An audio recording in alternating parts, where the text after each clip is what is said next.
Ang istoryang inyong mapakikinggan ay naglalaman ng mga salita at eksena na hindi dapat marinig ng mga taong maseselan.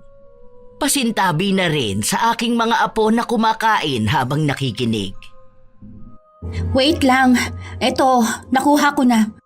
Hala, ano to? Basahan? Ay, nahulog siguro dyan yung basahan na hinahanap ko kanina.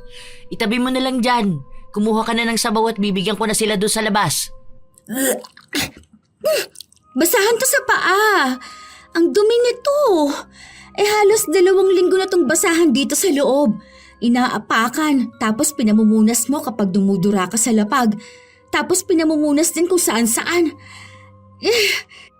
Sobrang dumi niyan. Tapos biglang luminis dahil nababad dito sa may sabaw. Naku, naisama sa nilaga. Itapon na natin tong sabaw. Kawawa naman ang mga taong nakakain nito. Ang arte mo? Hayaan mo yan, di naman nila nalalasahan eh. Masarap naman daw, sabi nila. Magbigay ka na. Tabi nga dyan, ako na. Napaka-arte mong tao. Hindi lang ito arte. Nakakadiri talaga. Arte pa rin yon.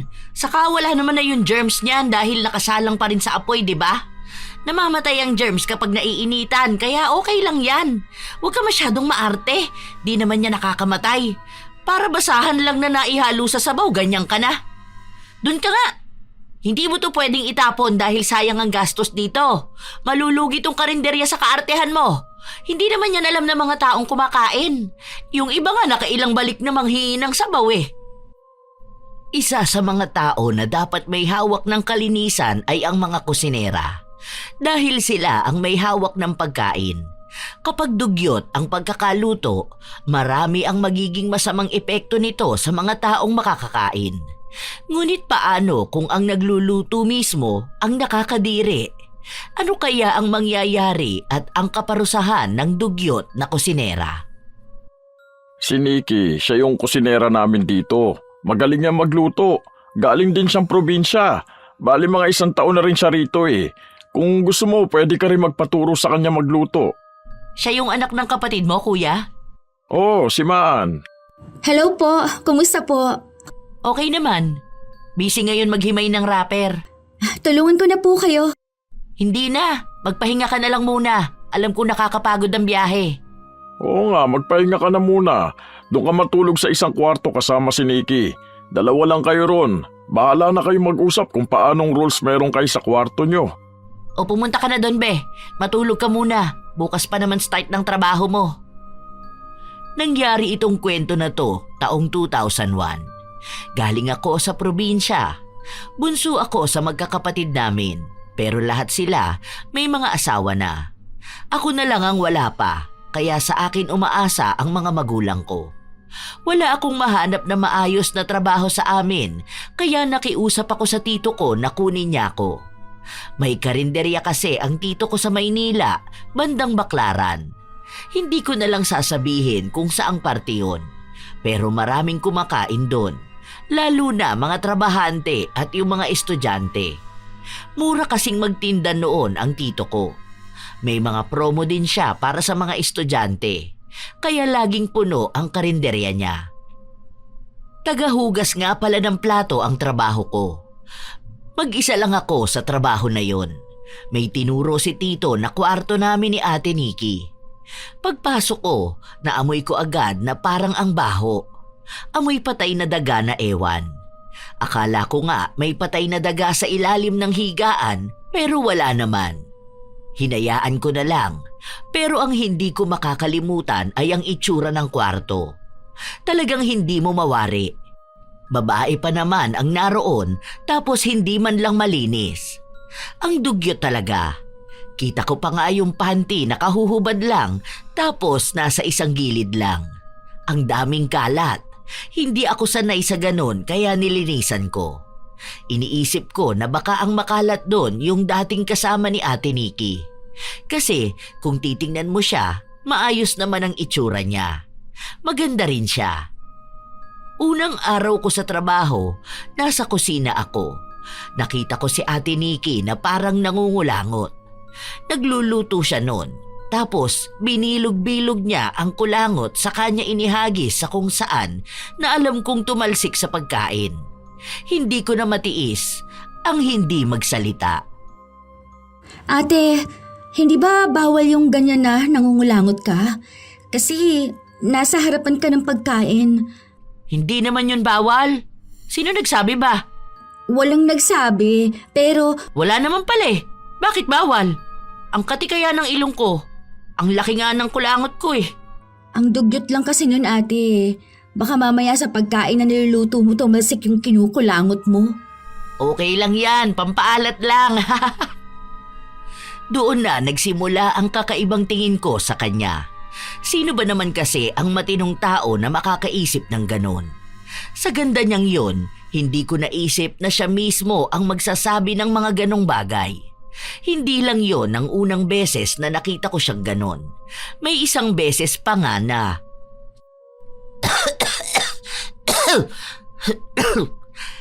Tapos mo na bang hugasan yung takip nito?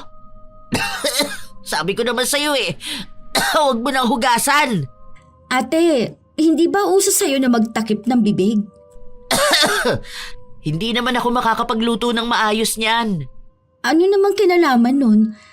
Para sana, hindi mo nauubuhan yung niluluto mo. Alam mo naman na ang daming tao na pwedeng mahawa mo kapag inuubuhan mo ang pagkain. Hindi yan, kasi malinis naman to. Mamamatay rin yung mga germs doon. Wala namang nahahawa, di ba? Saka wala naman akong virus, no? Ubo lang naman to. Saka uso kaya ang ubot sipon ngayon. Kahit na, nakita pa kita kahapon na tumulo yung sipon mo sa niluluto mo. Tapos yung pawis mo pa. Ang arte mo naman, para yun lang eh. Saka yung mga tao rito, hanap nila yung tipid at masarap. Yun naman ang naibibigay natin, di ba? Saka nasa karinderya sila, no? Ano nga asahan nila? Na sobrang linis? Ganun talaga minsan, may konting dumi. Anong kaunting dumi dyan? Gusto mo, ikaw na lang magluto? Naiinis na ako sa kanya, pero wala naman akong magawa dahil paborito siya ni Tito. Kapag sinabi kong paborito, talagang lahat pabor sa kanya. Dahil siya nga ang kusinera at sa kanya nang gagaling ang lakas ng kita sa karinderya. Kahit na anong gawin niya, mukhang hindi siya mapapaalis. Hindi lang sa kusina siya dugyot, pati na rin sa kwarto namin. Hindi ko alam kung paano yun ipaliliwanag, pero sobrang dugyot niya talaga. Kahit sa mga gamit niya. Dahil ako, ayoko nang makalat. Kaya ako na lang ang naglilinis. Minsan pa, tambak ang hugasin nun. Hindi ko agad matapos dahil nga medyo masakit ang daliri ko. Nagulat na lang ako dahil tumulong siya. Pero ang ginawa niya, pinadaanan niya lang ng tubig tapos pinunasan. Oy, bakit yon? Hindi pa naman yun nasasabon. Ang bagal mo kasi. Bakit ililinisan mo pa ng maigi? Pasadahan mo ng tubig tapos punasan mo. Ganun lang. Kaya natatambakan ka eh. Ang dugyot naman nun, ate. Nabasa naman at natanggalan dumi, okay na yon. Ang daming arte, kakainan din naman nila yan. Yun na nga Kakainan nila tapos ganyan ang gagawin. Ikaw ba? Gusto mong kumain sa platong marumi? Kung hindi ko alam pwede naman. Hindi naman nila alam yung ganyan. Bakit? Kapag ba nag-serve sa kanila, sasabihin na hindi naman yun nahugasan? Hindi naman, di ba? Napaka-arte mo naman kasi. Hindi ka makakasabay sa buhay. Anak mayaman ka ba? Hindi naman porket maarte sa ganito, anak mayaman na. Iniisip ko rin kasi yung kalusugan ng mga tao. Hindi mo na sila problema. Kasi kung mahina naman ang tiyan nila, doon sila sa mamahaling restauran. Baka nga kahit doon sa mamahalin, ganito ang ginagawa. Yung trabaho ko noon, ganito kami. Hindi naman nila alam kung anong nasa kusina Wala naman nakakaalam ng ginagawa natin. Alangan naman sabihin mo sa kanila, di ba? Baka kapag sinabi mo, mawala ng customer ang tito mo. Pare-pareho tayong walang trabaho niyan kapag nagkataon, di ba? Kaya nga hindi ko sinasabi. Pero hindi ibig sabihin na okay lang sa akin ang ginagawa mo. Ay, ako na kasi dyan.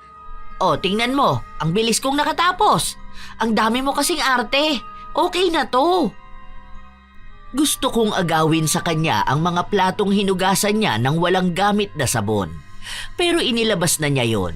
Inihalo sa mga malilinis na plato. Sobrang abala kami nung araw na yon dahil nagpaluto ulit ng pangalawa para sa mga kakain ng gabi. Pagod na rin ang mga kamay ko noon. Nung natapos kami sa trabaho, pumunta na agad ako ng kwarto. Kaso, ang dumi na naman. Pagod ako, hindi ko na nilinisan. Kinabukasan, walang gaanong bumibili pero meron pa rin naman. Hindi lang katulad kapag may pasok ang mga estudyante. Nung wala akong gaanong ginagawa, pumasok si Tito sa kusina. May nag-order sa akin para sa birthday. Bale, ako na magluluto niyan? Oo, hinihintay ko lang yung listahan ng pagkain na lulutuin. Tapos, i-budget na lang natin. Nagustuhan daw kasi ng anak niya yung spaghetti natin noong nakaraan Kaya yun. O sige, ayos lang sa akin. Ikaw Maan, kumusta ka?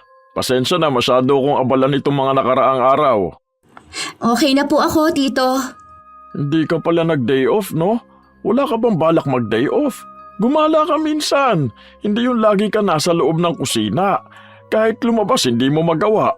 Bahay, trabaho ka lang palagi. Saka na lang po siguro, Tito. Huwag na po muna sa ngayon kasi po ang dami ko ring gastos at pinag-iipunan kapag gumala po ako, baka mabawasan ang ipon ko. O sige, bali tulungan mo na lang ang ate Nikki mo sa pagluluto para may dagdag kita ka rin. Turuan mo rin siya, Nikki, ha? Para kung sakali na palawakin ko ang karinderya, may katulong ka na magluto. Kukuha na lang ako ng bagong tagahugas ng plato. Kahit wag na po. Nako, para hindi naman lagi ka naguhugas ng plato. Para naman kapag sakali na gusto mo rin magtayo ng karinderya, may patok na panlasa na papasa sa mga tao. Tapos magaling din siya mag-budget ng mga sangkap. Hindi kailangan kumpleto dahil naluluto niya naman na mas maayos. O siya, aalis muna ako ha. Hindi ko alam kung paano ko isusumbong kay Tito ang paraan ng pagluluto ng kusinera niya. Nagpatuloy ang mga araw. Hindi talaga ako kumakain ng luto sa karinderya namin dahil alam ko kung paano yon niluto.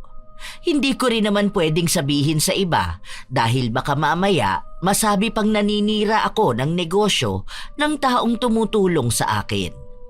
Isang beses pa, kinuha ko yung mga pinaglutuan ni Ate Nikki. Nakita ko siyang nagkakamot ata ng singit. Basta nasa loob ng short niya ang kamay niya. Maya-maya, inamoy niya yon. Tapos hindi man lang siya naghugas ng kamay. Inihawak niya sa chicharon, saka niya ibinudbod sa ibabaw ng palabok. Napanghiwi pa ako noon dahil hindi ko maisip na sarap ang mga tao doon. Hindi nila alam na pinangkamot sa singit ng taong bihira maligo ang kamay na gamit din pang budbod sa pagkain. Grabe ka naman kung makatingin dyan. Paano kasing hindi ako mapapatingin kung nakita kong nagkamot ka ng singit mo? O ano naman? Ano naman? Marumi ang kamay mo. Sana naghugas ka man lang. Wala naman dumi, no? Saka okay lang yan. Ganun talaga. Dagdag panlasa ba? Buti nakakaya mo rin kainin yung luto mo, no? Ay malamang masarap. Ate, bakit bang dugyot mo? Hindi ka ba naturuan ng magulang mo ng tamang kalinisan? Hindi ba nila sinabi sa'yo na mali yung ganyan? Elementary pa lang, tinuturo na dapat laging naguhugas ng kamay. Minsan talaga sa buhay, hindi lahat ng turo dapat sinusunod natin. Wala namang nakakaalam ng ginagawa ko. Saka hindi lang ako ang gumagawa ng ganyan, ha? Kahit sa ibang lugar at kainan din. Kapag nagtrabaho ka sa iba, makikita mo mas malala pa gawa nila. Yung iba nanggigitata pa mismo yung nilulutuan nila pero wala namang nagrereklamo. Sa dati mong trabaho yun. Hindi naman porket ginagawa ng iba, gagawin mo na rin. Ang dami mong dada! Kung totoong concern ka sa mga tao, sige, sabihin mo sa kanila. Kung hindi mo naman kaya, manahimik ka na lang. Tama rin naman siya. Hindi ko nga kayang magsalita at manindigan. Naduduwag din ako dahil nga kailangan ko ng pera at trabaho. Kaya kahit nalabag sa loob ko, talagang nilunok ko na lang kung ano ang nakikita ko. Hindi basta maipaliwanag ng salita kung gaano siya kadugyot sa kusina. Kaya ako na lang ang humahabol ng kalinisan. Minsan nga, ayaw niyang hugasan agad ang mga pinaggamitan niya sa pagluluto, pero ako na yung kusang gumagawa nun. Isang araw, wala yung isa sa tauhan ni Tito. Ang daming tao nun, kaya ang ginawa ko, tumulong ako sa labas. Nagsasandok ako ng ulam o kaya ay nagbibigay ng sabaw. Madalas ako ang nagbibigay ng sabaw. Meron ang nasa kusina nakasandok na, kaya kukunin ko na lang. Pagpasok ko sa loob at kukuha ng panibagong sabaw, pansin kong may hinahanap si Ate Nikki. Bakit? Ano yun? Yung basahan, hindi ko makita. Nilapag ko lang dito. Ano ba yan? May basa pa naman ako dito sa gilid ko. Baka madulas ako. Anong basahan ba? Yung basahan sa paa? Eh baka naman wala dyan. Nakita ko kahapon na naglaban ng mga basahan si Ate Lu. Hindi, iba yon. Basahan sa labas ni Labanon. Meron ako rito eh. Ay, bahala na nga. Mamaya na lang ako kukuha sa labas. Marami pa bang may gusto ng sabaw? Oo, ang dami pang tao sa labas eh. O sige, sandali lang. Masyado kaming naging abala nung mga araw na yon. Habang nagbibigay ako ng sabaw, ako ang tagabigay ng sabaw. Kapag natapos, sa mga hugasin naman ako dahil minsan ginagawa na naman ni Ate Nikki ang gawain niya sa mga plato. Ate, ako na lang dyan. Ikaw na lang ang mag-serve ng mga sabaw sa labas. Hindi mo naman hinuhugasan ng maayos yan eh. Okay na kasi yan. Ako na nga dyan. Mabilis lang gagawin yan. Sige, ikaw na lang ang magsandok ng sabaw. Lagyan mo ako dyan sa mangkok. Minadali ko ang paghuhugas ng plato. Yun bang madalian pero sinisigurado ko naman na malinis. Kasabay din nun ang pagsalo ko ng sabaw. Pero habang nagsasandok ako, pakiramdam ko may sumasabit sa sandok. O bakit? Anong hinahalukay mo dyan? Walang laman yan, be. Buto-buto lang yan na pinakuluan. Hindi. Parang may something sa ilalim eh. May nakakapa ako. Baka yung mga buto. Bilisan mo na dyan, may mga tao pa sa labas na naghihintay ng sabaw. Wait lang. O ito, nakuha ko na. Ha? Hala? Ano to? Basahan? Ay, nahulog siguro dyan yung basahan na hinahanap ko kanina. Itabi mo na lang dyan. Kumuha ka na ng sabaw at bibigyan ko na sila doon sa labas. Basahan ko sa paa. Ang dumi nito. Eh halos 2 linggo na tong basahan dito sa loob. Inaapakan. Tapos pinamumunas mo kapag dumudura ka sa lapag. Tapos pinamumunas din kung saan-saan. Sobrang dumi niyan. Tapos biglang luminis dahil nababad dito sa may sabaw. Naisama sa nilaga. Itapon na natin tong sabaw. Ako, kawawa naman ang mga taong nakakain nito. Ang arte mo? Hayaan mo yan, di naman nila nalalasahan eh. Masarap naman daw, sabi nila. Magbigay ka na. Tabi nga dyan, ako na. Napaka-arte mong tao. Hindi lang ito arte. Nakakadiri talaga. Arte pa rin yon. Saka wala naman na yung germs niyan dahil nakasalang pa rin sa apoy, di ba? Namamatay ang germs kapag naiinitan, kaya okay lang yan. Huwag ka masyadong maarte. Di naman niya nakakamatay. Para basahan lang na naihalo sa sabaw, ganyan ka na. Dun ka nga. Hindi mo to pwedeng itapon dahil sayang ang gastos dito. Malulugi tong karinderya sa kaartehan mo. Hindi naman yan alam ng mga taong kumakain. Yung iba nga nakailang balik na manghingi ng sabaw eh. Hindi ko kaya yan. Akin na, itatapon ko yan. Ang kulit naman oh. Ayan na, natapon na talaga. Muntikan pa ako mabanlian. Tama lang naman na itapon yan dahil ang dumi ng pagkain na yan. Hindi mo man lang ba naiisip yung mga tao? Iniisip mo sila? Eh sige, ayan, lumabas ka. Sabihin mo sa kanila kung ano yung nakita mo. Ipaglaban mo rin yan sa tito mo, ha? Tandaan mo, kailangan niya ng pera dahil yung asawa niya ooperahan, hindi ba? Kapag nasira ang negosyo ng tito mo, mawawalan siya ng pera. Mawawalan tayo ng trabaho. Sa akin, okay lang mawalan ng trabaho kasi magaling ako magluto. Marami ako mapapasukang trabaho.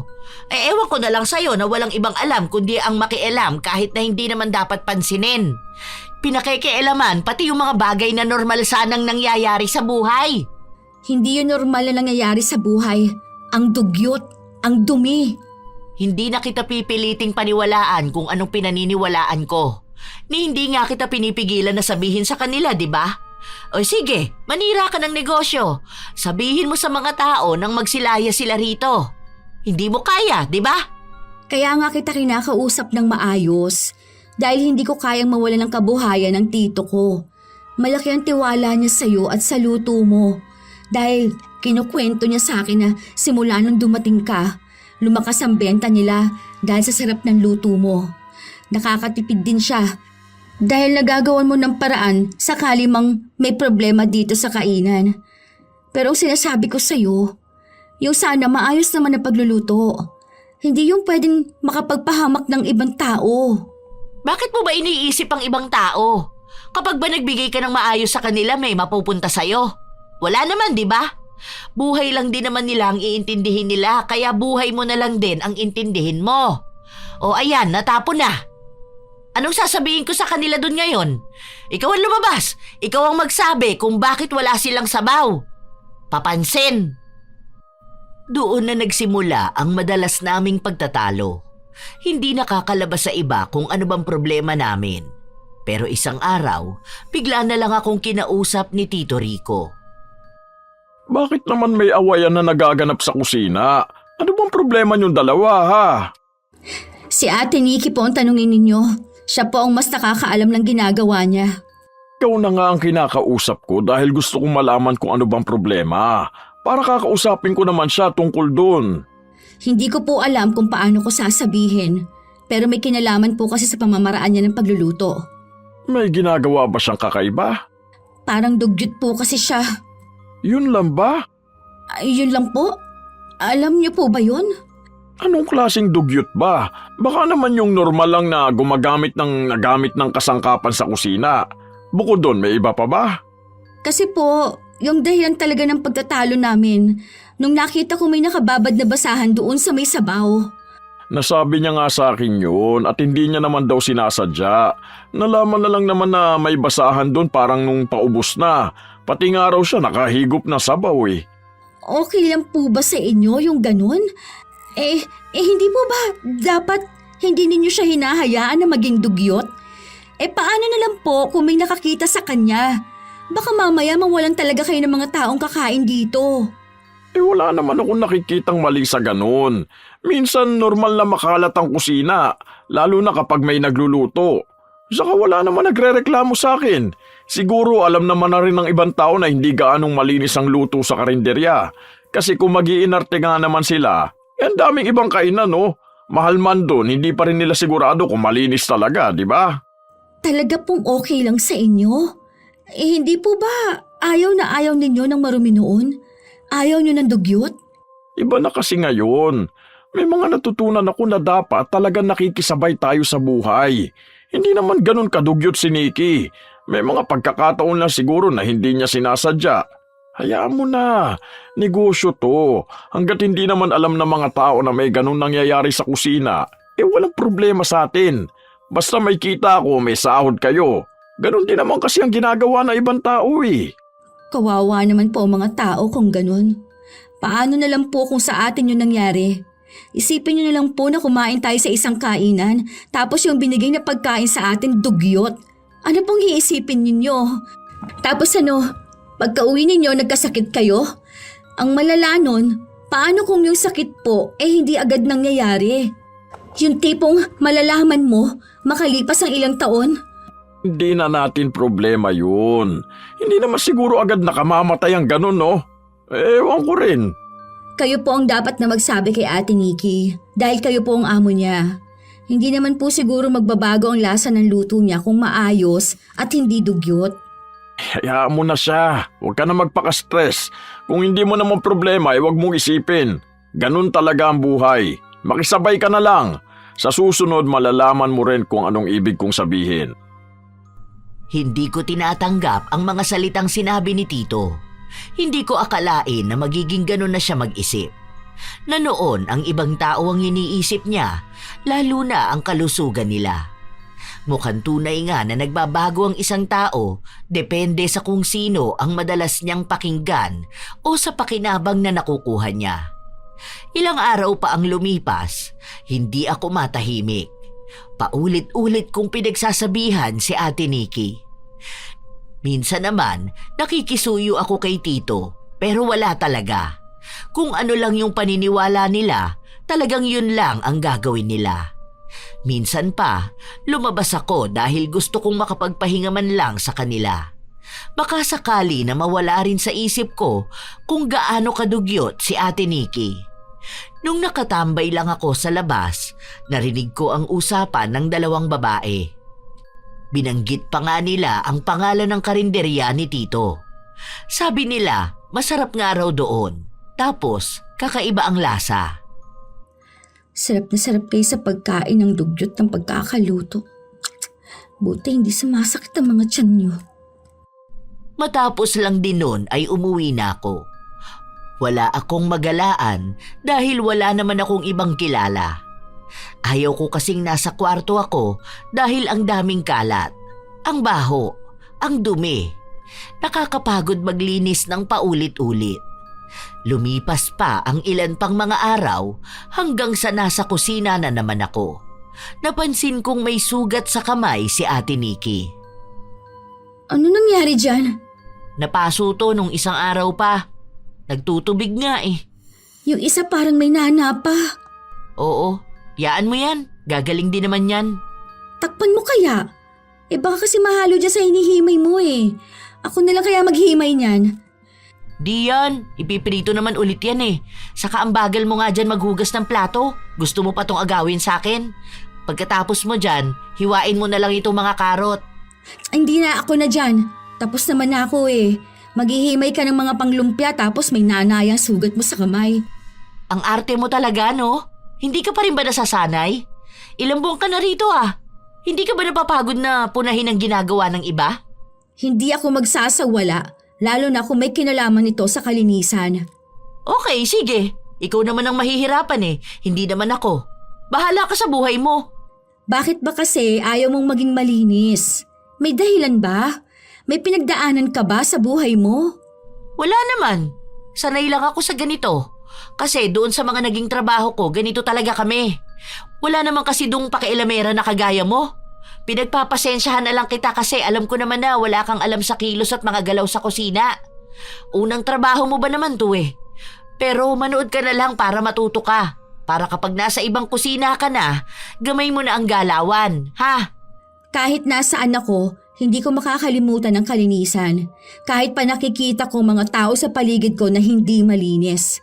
Basta ako, hindi ako gagaya sa inyo. Eh di ikaw ang bahala. Hindi ka naman namin pinipilit eh. Bahala ka sa buhay mo. Naiinis na ako sa mga pagyayabang ni Ate Nikki. Dahil lang sa pinapaboran siya ni Tito. Ilang linggo hanggang sa ilang buwan pa ang lumipas, wala talagang nakikinig sa akin. Ayaw niya akong paniwalaan at sundin sa kalinisan. Hanggang sa isang beses, nagkaroon siya ng bulutong. Gaano kaya katagal bago mawala to, no? Hindi ko alam. Sa akin kasi saglit lang eh. 1 linggo lang. Matagal din pala yung ganyan. Ang kati pa. Huwag mong sabihing papasok at magluluto ka pa rin yan. Uy, ano naman ang problema? Kaya ko namang magluto ah. Bulutong lang naman to. Malamang niyan makahawa ka pa doon. Tsaka hindi maganda yung nagluluto ka na may ganyan kang sakit. Magpagaling ka na lang muna. Kinakamay mo pa naman ang mga pagkain doon. Okay lang yan. Hindi naman nila alam na may bulutong ako. Wala namang papasok sa kusina para tingnan tayo.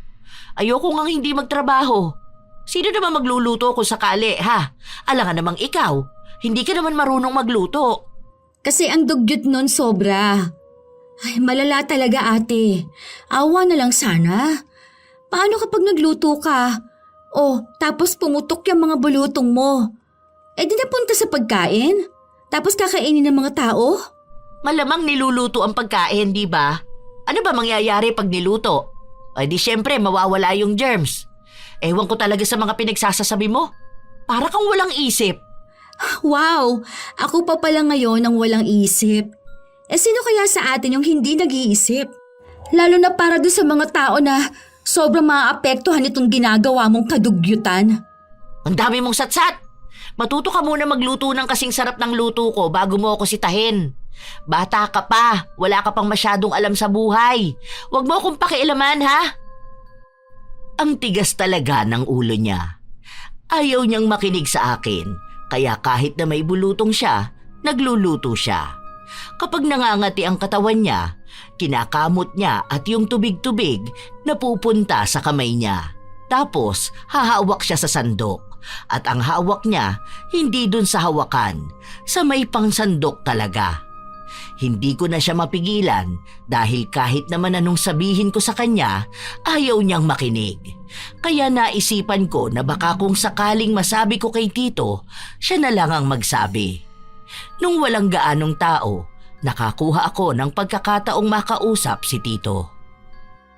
May bulutong po kasi siya, Tito. Ano, baka mahawa ka? Nagkabulutong ka naman na nung bata ka pa. Hindi ka na ulit magkakaroon noon.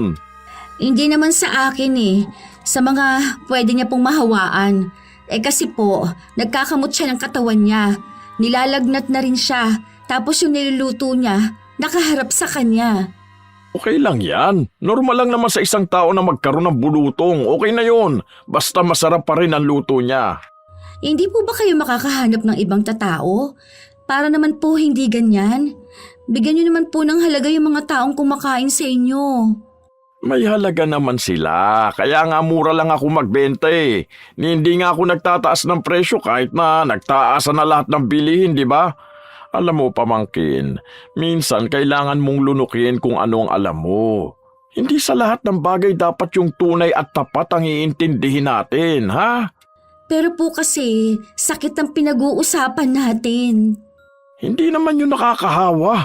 Kung mahahawa man yung mga hindi pa nagkakaroon ng bulutong, ganun talaga. Parte na yun ng buhay natin eh. Yun ang dapat mong isipin. Kay Nikki man sila mahawa o sa iba, normal na magkaroon ng bulutong ang isang tao ha. Kaya huwag ka na magpaka-stress. Kung hindi mo kaya i-handle ang isang sitwasyon, pabayaan mo. Kung hindi naman nakaka-apekto sa'yo, huwag mo nang intindihin. Pero nakaka-apekto naman po sa maraming tao.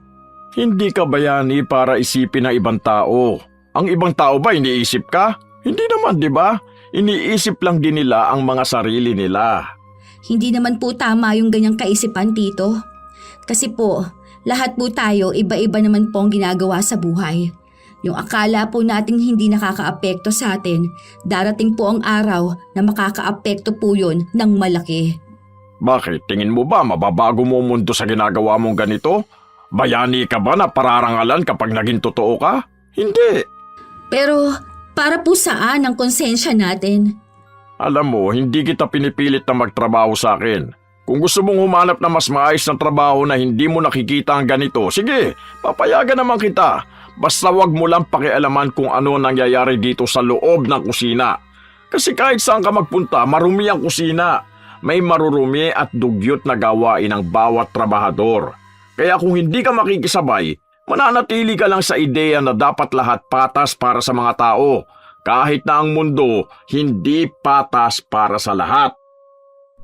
Hindi ko na alam kung paano ko pa ipagtatanggol ang tito ko. Dahil sa kanya ko mismo naririnig ang mga ganong klase ng salita. Hindi naman siya ganon dati. Ang laki ng pinagbago niya. Siguro dahil na rin sa pera na nakukuha niya, dahil nga ang lakas na ng karinderya niya. Doon ko lang din napagtanto, Lola Telang, na minsan nagiging tama ang mali sa mata ng iba, depende na lang sa nagiging benepisyo nila.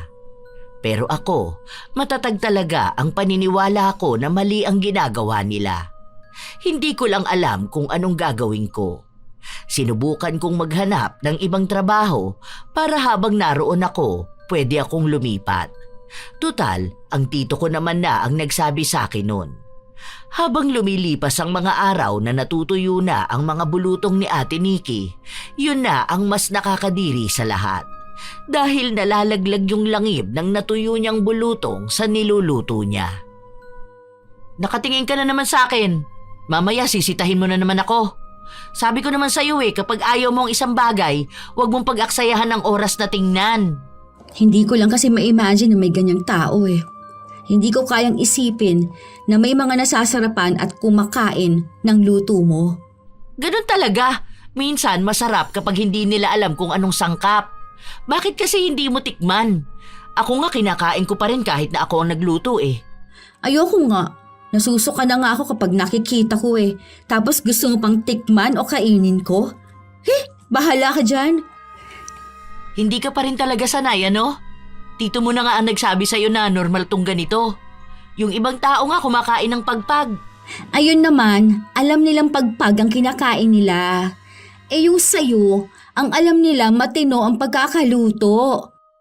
Nagbayad yung mga tao para makakain sila ng mas maayos na pagkain. Tapos, may mga langib pala ng bulutong mo na nahuhulog dyan. Okay lang yan, nadudurog naman eh. Ang init kaya nitong kumukulong niluluto ko. Hindi na rin naman nila mahahalata yun. Saka ang liliit lang naman. Hindi naman lahat nahuhulog, no? Oh, tapos ayan, nagyoyosi ka pa talaga habang nagluluto ka. Pati ba naman bisyo ko gusto mo pang pakialaman? Hindi ka pa talaga naturuan ng mga magulang mo noon? Ikaw talagang bata ka. Lahat na lang idadamay mo. Bilib talaga ako sa paniniwala mo eh, no? Ibang klase ka? Oo, dahil ayoko sa lahat yung ganyan. Okay lang yan. Naiintindihan pa naman kita sa ngayon dahil ganyan din naman ako noon. Masasanay ka rin yan. Hindi ako magiging gaya mo. Uy, mahirap magsalita ng tapos ha? Hindi talaga, dahil ayoko ng dugyot. Lalo na ayoko may napapahamak na tao dahil lang sa kadugyutan ko. Hindi na ako makikipagtalo sa'yo, be. Paniwalaan mo na lang kung anong gusto mo. Hindi naman kita mapipilit eh. Kagaya ng hindi mo rin naman ako mapipilit. O sige na, magtrabaho na lang tayo. Tiisin mo na lang ako hanggat nandito ka. Nagpatuloy siyang ganon. Hanggang sa 1 buwan na ang lumipas, wala pa rin ako nakikitang ibang trabaho. Ang hirap palang maghanap ng mapapasukan sa Maynila kung wala kang natapos na pag-aaral. Hanggang elementarya lang kasi ako. Kaya hindi ako makaalis sa karinderya ni Tito. Ibig lang sabihin nun, hindi ako makakataka sa mga nangyayaring kadugyutan sa loob ng kusina. Isang beses pa, may ubo si Ate Nikki. Sakitin kasi siya. Halos hindi nawawalan ng sipon o kaya ng ubo. Siguro dahil sa sobrang dugyot niya o kaya dahil na rin sa bisyo niya. Isa yon sa ayaw ko dahil kahit na may ubo siya, hindi siya nagtatakip. Tumatalsik talaga ang laway niya sa niluluto niya. Ate, may face mask akong binili doon sa labas. Suotin mo na lang to. Ano namang gagawin ko dyan? Eh di hindi ako nakahinga. Pantakip mo lang sana sa bibig mo. Eh kasi naman, kung ano-anong tumatalsik dyan sa niluluto mo.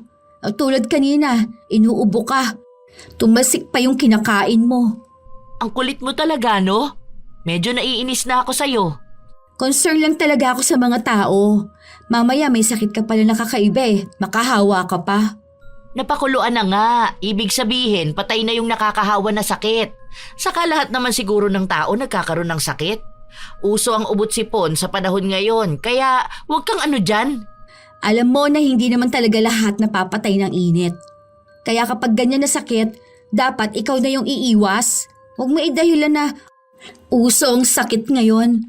Kaya nga may mas nagkakasakit eh, dahil sa mga gaya mo na gano'n ang iniisip. Okay. Ayan, ganyan ka kapag napagsasabihan. Hindi ka nakikinig.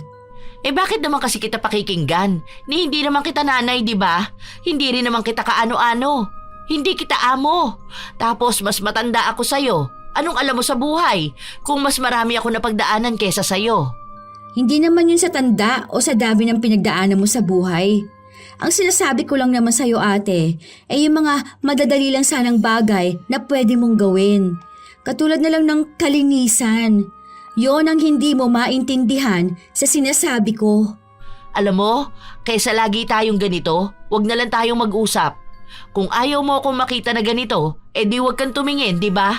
Hindi naman kita pinipilit sa lahat ng bagay na ginagawa ko. Ewan ko ba sa'yo kung bakit ang init ng mata mo sa'kin? Dugyot na nga kung dugyot. Wala naman tayo magagawa kung ganito na ako eh. May magagawa ka pa kung ikaw mismo ang makakaalam kung ano ang ginagawa mo. Basta wag mo akong pakialaman. Kung anong nakikita mo, Baliwalain mo. Hindi ko pinipilit ang sarili ko sa'yo. Basta masaya ako sa ginagawa ko at dito ako mas komportable. Ayaw niya akong pakinggan. Ano bang magagawa ko? Isang beses pa, nakita ko siyang tinitikman ang niluluto niya. Talagang ang pagsubo niya sa kutsara ay buong buo. Dinidilaan niya pa yon, tapos saka niya ihahalo na naman sa kabilang pagkain. Yung laway niya, nahahalo na doon sa niluluto niya. Kahit nakausapin ko ang tito ko, sa kanya pa rin ito nakapanig. Hindi ko na alam kung ano ang gagawin ko. Hanggang sa bigla na lang sumagi sa isip ko ang pangungulam. May kakayahan pala akong mangulam, Lola Telang. Hindi ko lang talaga ginagamit dahil ayaw ko. Naturuan ako noon ng lola ko na hanggang ngayon ay tanda ko pa rin ang pamamaraan. Nagdadalawang isip pa nga ako nung una dahil naaawa at natatakot din ako. Pero parang wala naman din siyang pakialam sa mga sinasabi ko. Kaya nagpasya na talaga akong kulamin siya. Hindi ko naman balak palalain ang kulam dahil takot din ako sa maaaring maging balik. Dahil nga hindi ko rin ito masyadong ginagawa, natagalan pa bago umepekto kay Ate Nikki ang kulam. Isang araw, habang nag-aayos kami para pumasok sa trabaho, pansin ko na parang may masakit sa kanya. Okay ka lang ba? Para akong nangingilo na ewan. Ang sakit din ng dila ko. Hindi ka makakapagluto niyan. Di yan. Kahit nga wala akong panlasa, sukat ko pa rin yung niluluto ko. Huwag ka na lang muna pumasok. Kaya ko yan. O kaya maglinis ka muna ng katawan mo. Kaya baka din siguro ganyan na nangyayari sa'yo kasi ang dugyot mo. Hindi naman siguro. Ayan na naman tayo sa ganitong usapan Nagsabi naman ako sa'yo na wala ka nang magagawa kung ganito ang pagkatao ko, di ba? Sige, ikaw ang bahala dyan.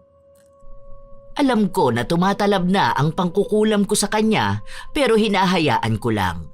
Hindi ko rin naman alam kung anong mangyayari sa kanya sa mga susunod. Lalo na ayaw niya rin namang makinig sa akin. Siya yung may matigas na ulo pagdating sa kalinisan.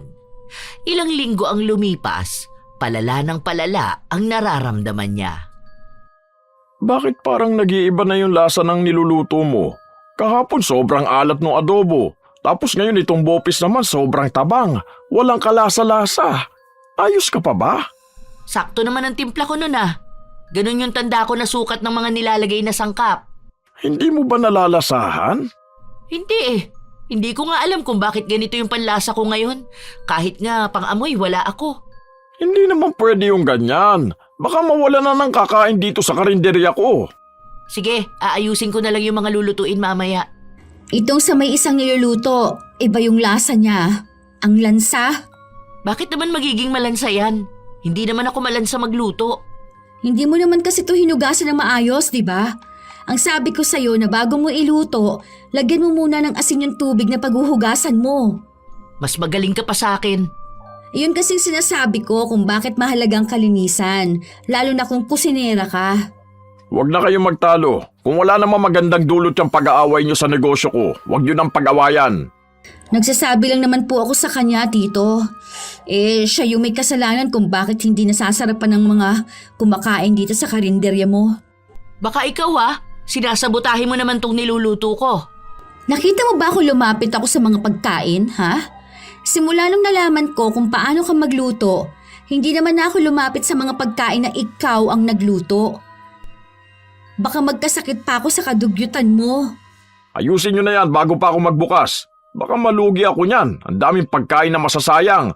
Kahapon ang daming hindi naubos. Lalabas na ako. Kayo na ang bahala dyang dalawa, ha? Sabi ko sa'yo magagalit niyan si Tito Ayaw mo kasi maniwala sa akin. Pakailamera ka kasi. Alam ko naman kung anong ginagawa ko. Baka kamo ikaw ang may ginawa. Sa akin mo pa talaga isisisi kung anong nangyayari sa luto mo, no? Hindi ko yun kasalanan. Wala akong alam sa mga ganyan. Anong nangyari? Aba, malay ko. Baka nga kasi sa kadugyutan mo. Ayusin mo naman kasi ang pagluluto mo. Ay, aayusin ko na lang. Naiinis ako. Kailan ba ulit ako magkakaroon ng panlasa? Ang sakit pa ng tiyan ko. Teka nga lang, ito na naman, kumukulo na naman. Dahil lang tagal niya sa banyo at malapit na magbukas ang karinderya, ako na lang ang nagluto ng ibang pagkain. Marunong naman ako, hindi nga lang daw ganun kagaling sa kanya. Hindi ko naman alam kung paano siya magluto dahil hindi ko pa naman yon natitikman. At wala akong balak na tikman. Pwera na lang siguro kung magbabago siya at makikita ko na hindi dugyot ang pagkakaluto niya. Ilang araw ang lumipas, hindi na siya makapagtrabaho ng maayos, kaya ako na lang ang nagluluto, na mas kinaiinis niya. Umalis ka nga dyan! Ako dyan! Ah! Aray! Humihilab na naman ang tiyan ko! Hindi mo na nga kaya. Ako na rito. Mas malinis pa ako magluto sa'yo. Malinis pa pala yan sa lagay na yan? Oo naman. Inaayos kong luto ko, no? Hindi ko kinakaukaw yung pagkain. Hindi ko rin binabalik yung kutsara na pinagtikman ko ng niluto ko. Hindi gaya mo. Isusubo mo yung buong kutsara tapos ibabalik mo. Ako na. Nakakainis. Eto na naman, humihilab na naman ang tiyan ko. Ay, buwisit na yan. Nanghihina na ako, kababanyo.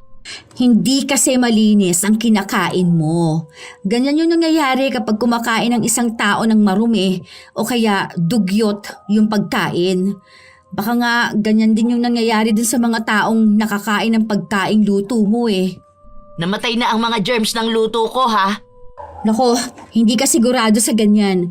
Kasi kung ikaw nga nasasaktan ng ganyan, sila pa kaya? Ano bang dahilan bakit masakit ang tiyan?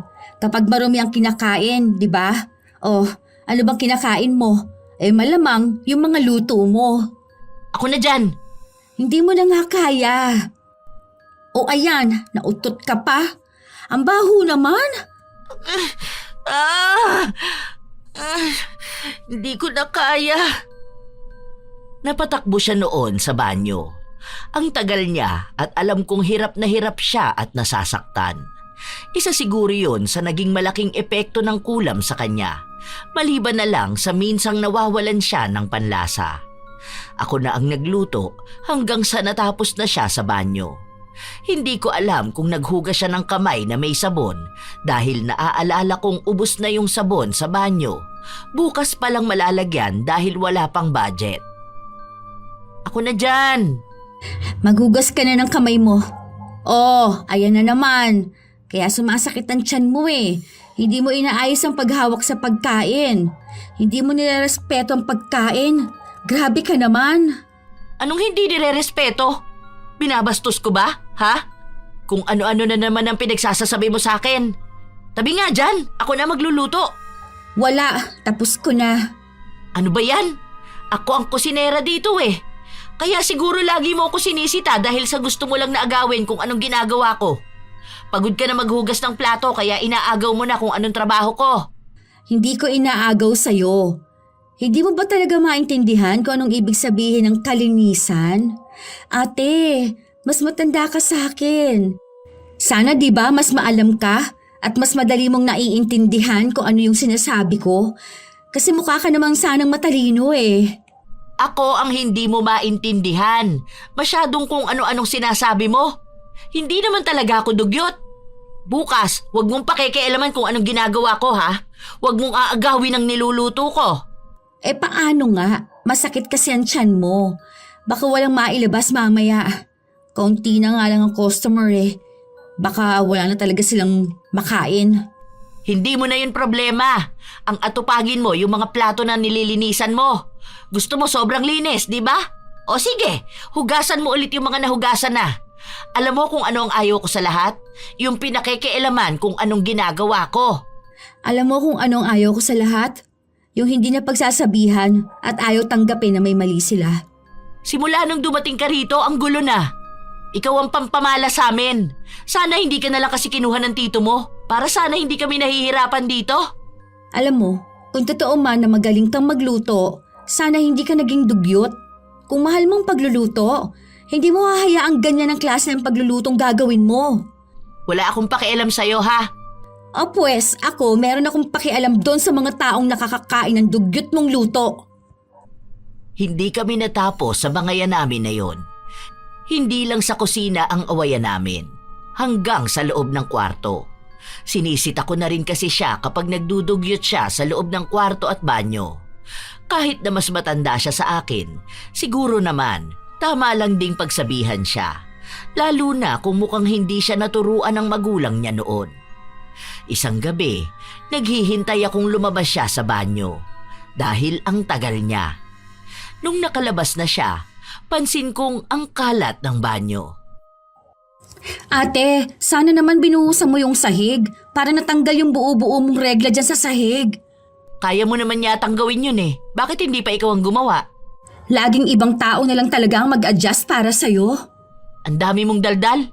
Pati talaga hanggang dito sa kwarto ganyan ka. Kahit saan naman na magkasama tayo, sasabihin ko sa'yo. Paano na lang kapag nagkaroon ka ng asawa niyan, tapos ng anak? Baka naman maging dugyot ka pa rin yan. Ano, pati yung ipapakain mo sa kanila, lulutuin mo na puno ng kadugyutan? Huwag mong intindihin yan. Dahil buhay ko naman to eh. Hindi mo naman buhay. Hindi ko nga buhay. Nagsasabi lang ako. Ilang beses ko bang sinabi na kung hindi ka naman apektado, huwag mong pakialaman, di ba? Ngayon apektado ako dahil iisang banyo lang tayo.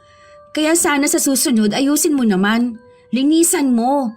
Tapos dito sa kwarto, ang dumi palagi kahit naglilinis ako.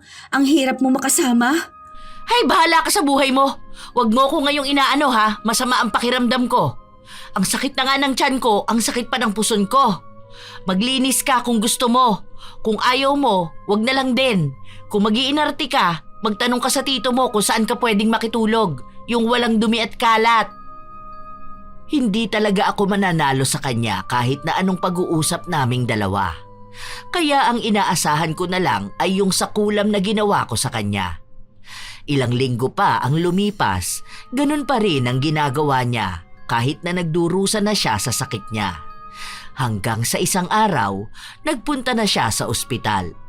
Wala siyang nailuto kaya ako muna ang pumalit sa kanya. Ilang sandali pa, narinig kong parang may nagrereklamo. Sumilip ako. Isang matandang babae na inaaway si Tito. May sakit daw ang apo niya. Bakit naman po ako ang sinisisi nyo kung bakit nagkasakit ang apo nyo? Hindi ko naman po sigurado kung dahil yun sa pagkain namin eh. Dahil paano kung sa iba naman talaga kumakain ang apo mo? O kaya may iba siyang ginagawa? Mas lalong nagalit ang matanda at sinabi na dito nga lang daw laging kumakain ang apo niya. Ayaw din naman sagutin ni Tito ang gasto sa ospital. Kaya nagbanta ang matanda na irereklamo nga ang kainan at sa oras daw na malamang may kinalaman ng karinderya, pwede raw silang mapasara at mas malaki pa ang babayaran ni Tito. Nung umalis na ang matanda, saka ako lumabas. Anong nangyayari rito? Wala yun. Isa sa nagrereklamo. Isa sa nagrereklamo? Ibig sabihin may iba pang nagrereklamo? Oo, nung nakaraan may nagreklamo rin dito. Pero hayaan mo yun. Wala lang din naman yun eh. Wala naman akong pakialam sa kanila. Hindi naman po pwede na wala kayong pakialam sa kanila, Tito. Kasi ibig sabihin na may nagrereklamo na may nangyayari talaga na kakaiba. Kung hindi ninyo sila pakikinggan, kayo lang din po ang mapapahamak. Sa negosyo kasi may mga tao talaga na ganun. May mga nagrereklamo kahit na hindi naman dapat ireklamo. Kapag ang mga tao nakikita nila na umaangat na ang isa, ayun, saka sila gagawa ng paraan para mapabagsak ang isa pa. Ganun gumagana ang negosyo, kaya hindi ka dapat nagpapaapekto. May naninira lang sa akin dahil nakikita nila na ang laki na ng negosyo ko eh. Natatakot na sila sa akin. Paano naman po kung totoo naman talaga na may mali, na may kakaiba sa mga nakakain nila, at alam ninyo kung ano po ang tinutukoy ko? Wala yan, hindi rin naman nila malalaman. Ganun talaga. Saka maayos naman eh. Kaya namang mapalusutan lahat ng yan. Ang mahalaga sa akin, may pera ako. Kaya po ba nawala na kayong pakialam sa ibang tao? Paano naman po yung mga nagkakasakit na walang pera? Kawawa naman po sila. Paano naman po yung may mga pangarap na bata na nagkasakit dahil sa kadugyutan ng kusinera ninyo? Hayaan mo kasi sila. Paulit-ulit na lang tayo maan eh. Ano ba talagang gusto mong patunayan ha? Na mali po kayo. Hanggat hindi mo nararanasan ang nararanasan ko, hindi mo pwedeng sabihin sa akin na mali ako. Hindi ko na po kailangang maranasan yon dahil po minsan sapat na kung anong nakikita ko. Huwag mong pakialaman. Dahil ako naman ang magkakaroon ng problema sa ganito hindi naman ikaw. Kaya nga po nagsasalita na ako dahil ayoko pong dumating yung araw na kayo naman po magkakaroon ng problema. Hanggat hindi pa naman dumarating ang araw na yun, wag nating isipin, di ba? Bakit po ba ayaw ninyong makinig sa akin? Dahil po ba bata ako? O dahil wala akong pera na may tutulong sa inyo? Hindi siya sumagot sa mga tanong ko, pero mukhang alam ko na ang ibig sabihin nun. Napapailing na lang ako sa kanya. Kinagabihan, doon lang umuwi si Ate Nikki. Nang hihina pa nga siya, diretso na agad siya ng higa. Ay, salamat. Nakahiga na rin. Ang sakit talaga ng tiyan ko. Humihilab na naman. Ano ba naman to? Hindi na nadaan sa pag-inom ng gamot. Pwede bang tanggalin na lang tong tiyan ko? Anong sabi ng doktor sa'yo?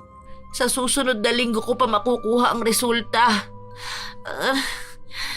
Nagbigay lang sila ng gamot, pero hindi naman tumatalab sa akin. Alam mo ba na may nagrereklamo kanina? Ay, ano pakialam ko? Tungkol yun sa pagkain. Yon ang sinasabi ko sa'yo na nagkakasakit ang mga tao na nakakakain ng dugyot na pagkain. Alam mo, masama ang pakiramdam ko. Wala akong panahon makipagtalo sa'yo. Hindi mo ba nakikita na nanghihina ako? Ganyan din ata yung nararamdaman ng mga nakakain ng luto mo. Kaya ang sabi ko sa'yo na sana malinis kang magluto. Paulit-ulit. Hindi ka ba nagsasawa? Kasi ang dami nang nagrereklamo eh. Kapag talaga tinignan ang loob ng kusina, aba, yari na talaga. Mawawalan ng kabuhayan si Tito, mawawalan pa tayo ng trabaho. Hindi uso ang ganyan. Madali lang magbigay ng lagay sa mga tao na ganun. Kaya na ng tito mo yun. Alam niya ang patakaran sa ganyan. Negosyante siya. Hindi talaga kayo nakikinig sa akin, no? Eh bakit naman kasi kami makikinig sa'yo? Sino ka ba kasi? Bahala kayo. Basta kung anong mangyari. Huwag kayo magsisisihan ha. Basta ilang beses na ako nagsabi sa inyo. Sana naman matuto ka ng manahimik. Kasi ang gulo mo sa utak namin eh.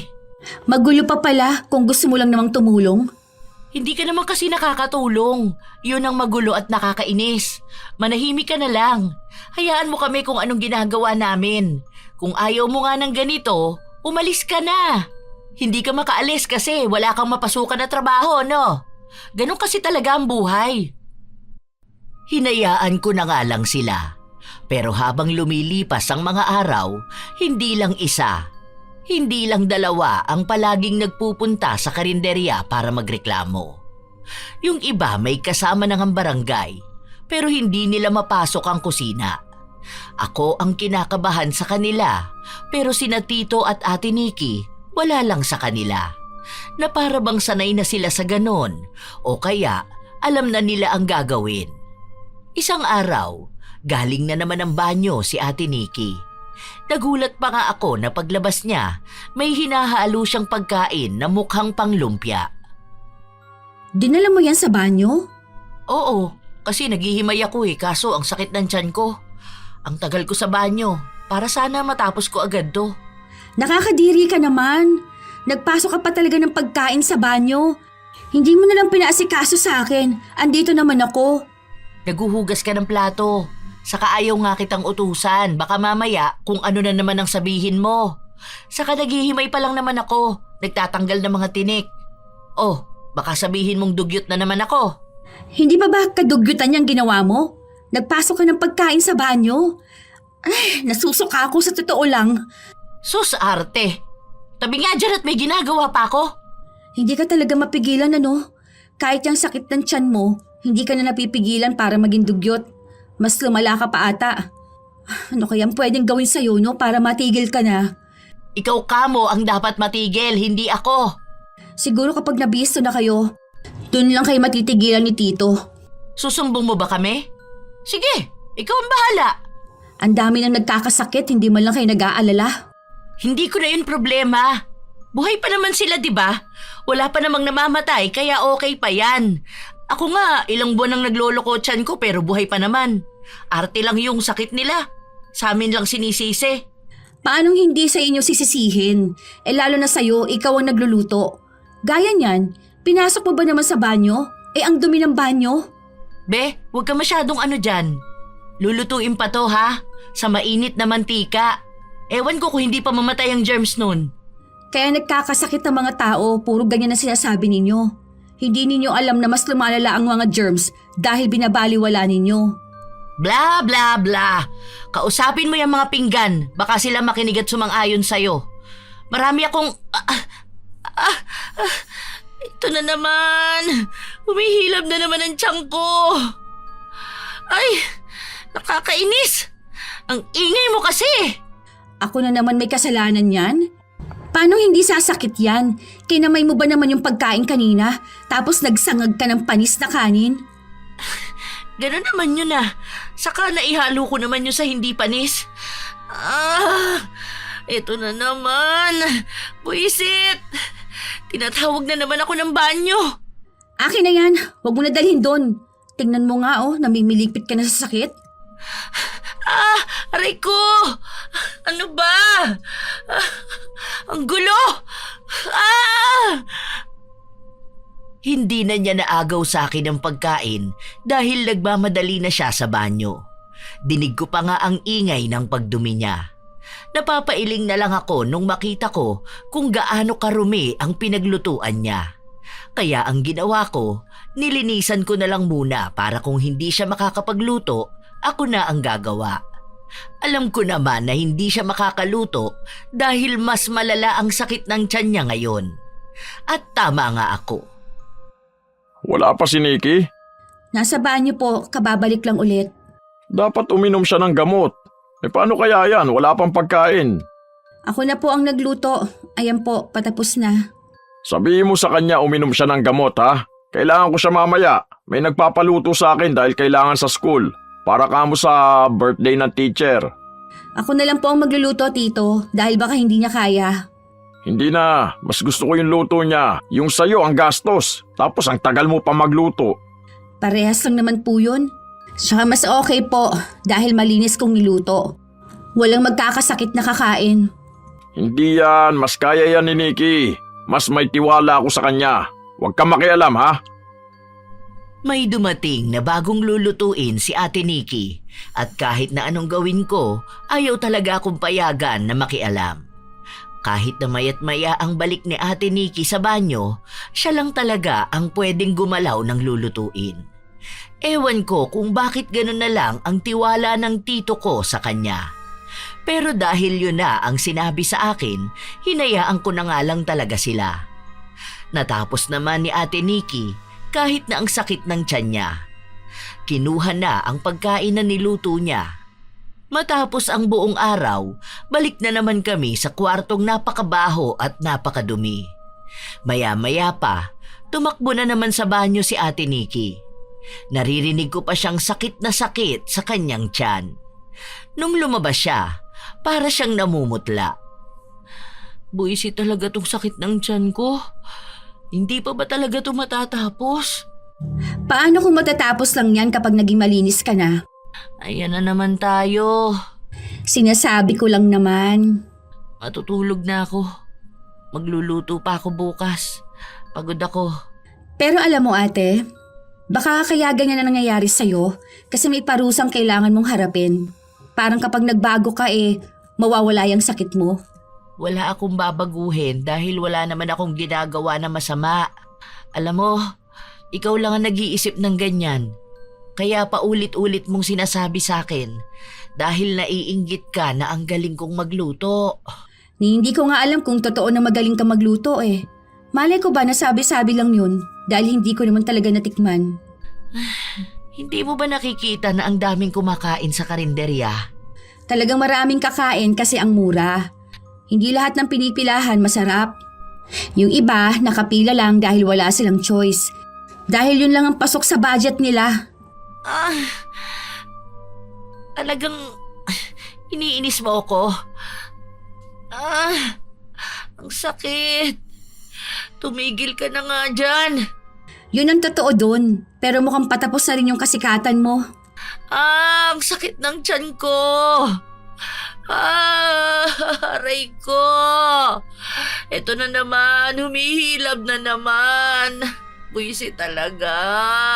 Alam mo, kung totoo na magaling ka magluto, makikita naman yun talaga eh. Kung totoong masarap yung mga putahe mo, mamahalin naman yun ng mga tao. Pero hindi naman yun ang problema eh. Hindi yun galing mong magtimpla. Hindi yung galing mong magtipid ng rekado. Kundi yung respeto mo sa ginagawa mo. Yung respeto mo sa Hindi mo niluluto ko mo. naiintindihan. Anong pag-iintindi ba ang gusto mo? Yung okay lang na maging dugyot? Okay yung ginagawa mo? Kahit na alam naman natin talagang hindi. Sige, sabihin na natin na minsan talaga normal ang maruming kusina. Talsik na mantika, kalat na mga rekado, kung ano-ano pa. Pero kahit na kailan, hindi magiging normal ang pagiging dugyot. Iba yun. Labas na yun. Ayoko na. Ang sakit talaga ng tiyan ko. Matutulog na ako. Maaga siyang natulog noon, pero ramdam ko na hindi siya nakatulog ng maayos. Naririnig ko kasi na pabalik-balik siya sa banyo at sakit na sakit sa kanyang tiyan. Hanggang sa kinabukasan. Noong nasa kusina kami, hindi pa nagbubukas ang karinderya. Narinig namin na parang may nagwawala sa labas. Ano yun? Aba mali ko. Parehas tayo nasa loob, no? Tingnan mo nga, magbabanyo lang ako. Ang sakit na talaga ng tiyan ko. Naglakad ako papunta ron, pero naunahan na ako ni Tito. Pagbukas niya, 2 babae ang galit na galit. Sinabi nila na nasa ospital daw ang karamihan ng kumain nung binili nila. Sila yung mga guro na nagpaluto kay Ate Nikki. Nagsusuka at nagdudumi raw ang mga tao na mukhang nalason sa kinain nila. Doon na ako kinabahan dahil naaalala ko na naman yung ginawa ni Ate Nikki. Parang may isang lutuan siyang nakatambak na ginamit niya pa rin. Tapos nagapangan na yun ng ipis at daga. Isa yon sa pinagtalunan namin dahil hindi niya pinalinisan sa akin. Pinagpag niya lang. Paano nyo naman nasabi na sa amin galing yung sakit? Baka naman may ginawa kayo nun. Galit na galit talaga sila kaya hindi nila pinakikinggan ang sinasabi ni Tito. Ang dami pang paliwanag ni Tito noon pero talagang walang talab sa kanila. Gusto nilang sumugod sa loob at harapin si Ate Nikki. Pero hindi nila magawa dahil bawal yun. Pwedeng sila pa ang makasuhan. Kaya sinabi na lang nilang maghintay na lang sina Tito sa mga pulis. Nangyari na nga ang kinatatakutan ko. Parang ewan naman yung mga yun. Talagang sa pagkain ko pa sinisi yung sakit nila. Baka mamaya sa ininom nilang tubig yun. Sa pagkain po talaga, Tito. Dahil alam niyo naman kung paano magluto si Ate Nikki. Huwag niyo na pong ikaila. Manahimik ka nga, Maan. Hindi ako natutuwa sa mga pinagsasasabi mo, ha? Nakita ko po kung paano yung lutuin ni Ate Nikki. Ano, ipagkakanulong mo ba ako, ha? Sasabihin mo sa kanila na ganun nga talaga? Na kami ang may mali? Hindi sana kanina mo pa sinabi. Kaya nga po hindi ko sinasabi dahil gusto ko rin po kayong protektahan. Pero mukhang kayo pa po ang may ayaw na protektahan ang sarili ninyo. Ayoko lang naman na may masamang mangyari sa inyo at sa negosyo ninyo. Hindi ko kailangan yan, kaya wag mo kong pangunahan. Magtrabaho ka, dahil kaya ko tong lahat. Pagod na akong sabihan silang dalawa, kaya sumuko na ako. Pinaubaya ko na lang sa kung anong mangyayari. Lumipas ang ilang linggo, walang ganap. Tahimik, walang reklamo, kaya kampante silang lahat. Ako, hindi ko alam kung bakit kinakabahan ako. Para bang may mangyayari na kung ano. Hanggang sa bigla na lang may pumasok sa karinderya. May hawak silang papel na nagpapakitang may karapatan silang suriin ang kalinisan ng kusina. Kahit ayaw ni Tito, wala siyang nagawa dahil may kasamang mga pulis. Doon na bumungad sa lahat ang karumihan ng kusina. Ang mga pagkain na nasa banyo dahil inaayos ni Ate Nikki kapag sumasakit ang tiyan niya. Sinubukan nilang magpaliwanag pero wala na. Huli na ang lahat. Huli na sila sa akto ng kadugyutan. Doon na rin natapos ang lahat ng kadugyutan ni Ate Nikki sa karinderya ni Tito. Napilitang magsarado at kumalat agad ang nangyari. Ganon kabilis bumagsak ang lahat, lalo na sa tito ko. Hindi na siya nakabangon pa noon dahil ang pera niya ibinayad niya sa mga multa at doon sa mga naospital dahil sa pagkain na niluto ni Ate Nikki. Kulang na ang pera ko. Naibenta ko na lahat ng gamit ko. Hindi na ako makapagbukas ng karinderya. Hindi ko na alam kung ano pang negosyo ang pwede kong gawin. Pasensya ka na, Tito. Wala akong maitutulong sa'yo. Ako naman talaga ang may kasalanan nito. Karma ko na to. Hindi man lang ako nakinig sa'yo. Saka ako lang nakita na mali talaga ako nung huli na ang lahat. Ang bilis ng pangyayari. Nakita nila yung karumihan ng lugar, nakakuha sila ng malakas na ebidensya. Tapos ayun na, ganun na lang yun. Ayoko na pong manisi, pero kayo rin po kasi ang nag-tolerate kay Ate Nikki eh. Nung una pa lang sinabi ko na po yun sa inyo, pero pinagpilitan ninyong normal lang yun, kahit na hindi po. Hindi ko naman akalain na aabot sa ganun. Magdasal na lang po kayo na makabawi kayo sa ibang paraan. Pero sana po, sa pagkakataon nito, hindi niyo na po ulitin kung ano yung nagawa ninyong mali. Yung hindi niyo po binabaliwala yung dapat na pinagtutuunan po ng pansin. Tama ka nga. Ipagpapasa Diyos ko na lang ang lahat. Humihingi na nga ako ng tawad sa ibang tao eh. Saka sa'yo, dahil hindi ko pinaramdam sa'yo na may boses ka. Okay na po yun. Ang mahalaga po naging malaking aral po ito sa inyo. Malaking aral talaga. Malaking pagsisisi.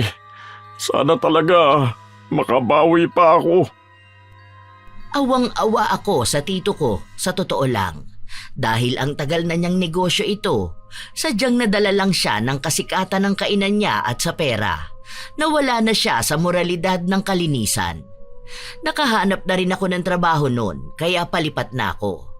Nagpaalam na ako kay tito at humingi na rin ako ng pasensya sa kanya kung wala man lang akong maitutulong. Kaya ang huling kakausapin ko ay si Ate Nikki. Alis na ako bukas, ate. Ingat ka na lang ha. Sana may makuha ka na rin maayos sa trabaho. Sana nga be. Aalis ka na pala?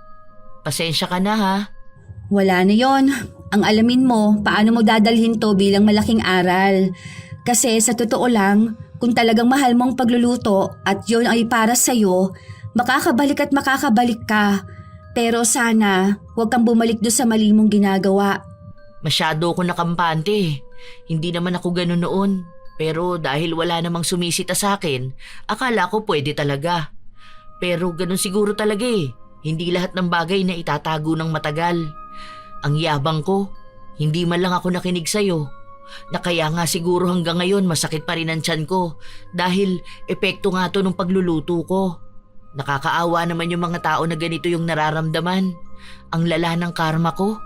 Siguro kung magbabago ka, yung talagang bukal sa kalooban mong pagbabago, doon ka siguro gagaling. Sana gumaling ka na. Dasal ka lang, ate. Ingat ka rin kung saan ka man pupunta. Salamat din sa mga pagpapaalala mo sa akin ha. Hindi ko na alam kung ano nang nangyari kay Ate Nikki pagkatapos nun. Pero bilang nakokonsensya ako sa usapin ng kulam, inalis ko na yung kulam na ginawa ko sa kanya. Nawala na rin siguro ang sakit ng tiyan niya. Hinihiling ko na lang na sana hindi na siya bumalik sa pagiging dugyot. Na talagang napagtanto na niya ang pagbabago matapos niyang mapahiya sa napakaraming tao. Ang tito ko naman, hindi na siya nakabalik sa pagtitinda ng pagkain. Hindi na rin siya nagkaroon ng bagong negosyo dahil nga nagkaroon siya ng problema sa sarili niya. Parang bitbit niya pa rin yung kahihiyan at problemang natamo niya sa karinderya. Lagi niyang sinasabi na mabigat na karma na hindi niya alam hanggang kailan niya babayaran. Hanggang dito na lang po ang kwento ko, Lola Telang. Maraming salamat po. Minsan talaga, may mga taong nakakampante na lang sa kung ano ang nakasanayan nila. Katulad na lang ng dugyot na kusinera. Hindi nililinis ang kapaligiran, maging ang kanilang sarili. Nagiging kasangkapan ng salitang bahala na. Naakala nila, ganun lang ang lahat.